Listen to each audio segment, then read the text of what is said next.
Les yeux rivés sur un portable dépouillé de sa coque, Béa Salomon, pincette à droite, fer à souder à gauche, envoie des petits coups de courant électrique sur la plaquette de l'appareil électronique, débloquer des téléphones venus de l'étranger, paramétrer un smartphone, réparer ou déverrouiller des téléphones font partie de la liste des services que propose Salomon depuis 4 ans, ici, à l'ancien 3e, l'univers des téléphones portables à Douala.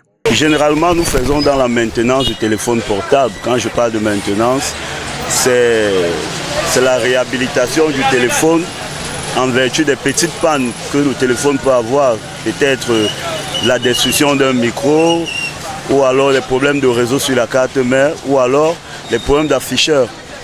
Donc ça concerne le volet mécanique du téléphone.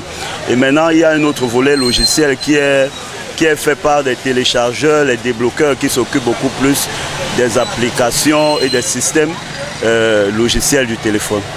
Seulement, ce dernier rencontre des difficultés au quotidien et sollicite le soutien du gouvernement pour mieux gagner un peu d'argent, de sorte à ne jamais rentrer les poches vides une fois le soleil couché.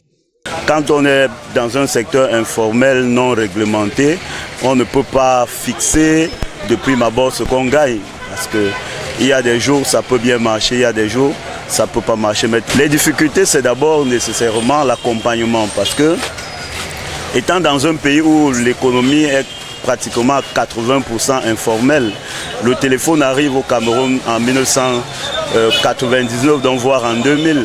Il n'y a pas de structure où on fait la maintenance téléphonique comme la maintenance des ordinateurs. On a longtemps crié face au gouvernement qu'ils essayent de voir si on pourrait créer des moyens d'accompagnement pour aider les jeunes qui s'y intéressent à pouvoir développer ce secteur qui est un secteur porteur parce qu'il concerne une technologie qui ne peut pas s'arrêter dans le temps. Plus loin, on rencontre Lucas, une trentaine en tamis, une table, un tabouret, un parasol, un téléphone portable, son bureau est planté. Ce jeune Camerounais est le propriétaire de ce call-bourse. Il s'agit pour lui de proposer le transfert de crédit à partir d'un téléphone portable, même si ce n'est pas parfois facile d'affronter les clients insatisfaits. Ça fait depuis 5 ans que je fais dans les ventes des SIM et le transfert de crédit.